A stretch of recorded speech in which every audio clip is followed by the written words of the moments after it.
Нэг тэнцүү нэг. Нийгмийн хариуцлагыг уриалгах цуврал хөтөлбөр. Намайг Бэлгүн гэдэг. Би ерхий боловсролын 11 дугаар ангиас суралцдаг. Та бүхний харж байгаа учирлагын би хөгжлийн бэрхшээлтэй боловч энэ хөгжлийн бэрхшээл бус зөвхөн хөдөлгөөний бэрхшээл.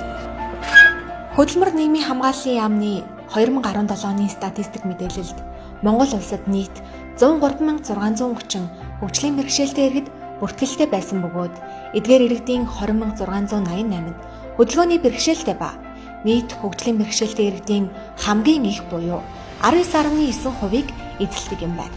Хөдөлгөөний бэрхшээл гэдэг нь өвчөж ямар нэгэн асуудал байхгүй. Гэтэ ингээд өөрөөс бусад гадна хүмүүсийн хандлага сэтгэлээс болсон үйлдэл уулнаас би бэрхшээлтэй тулгардаг. Хөдөлгөөний бэрхшээлтэй иргэд энгийн хүмүүсийн адил эгэл жирийн харилцааг хүсдэг.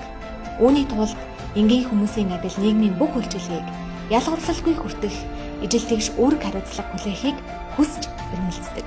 Бус хүмүүсийн адил нийгмийн амьдралд оролцож хөдөлмөр эрхэлж ингээд суралцахыг хүсдэг. Намайг хөгжлийн бэрхшээлтэй болгож байгаа зүйл гэвэл ингээд алхам тутам тааралдах өндөр шатнууд, зориултын бус налуу замууд надад маш их саад болдог. Зориултын налуу шат зам гэх мэт зүйлийг шийдэж өгчих юм бол надтай адилхан маш олон хүмүүс нийгмийн амьдралд оролцож өөрсдөө хөгжүүлж чадна, маш олон боломж нэгдэнэ. Хөгжлийн бэрхшээлтэй хүний төрсэн цагаас нь ахуулаад том болох, нийгмийн амьдралд орох гэх мэт бүх зүйл нь ар гэрээс нь дунджаар 2-3 хүн өөрсдийн ажил амьдралыг заавал золиосож тэр хүнийг амьдралд оруулах хэрэгтэй болдог.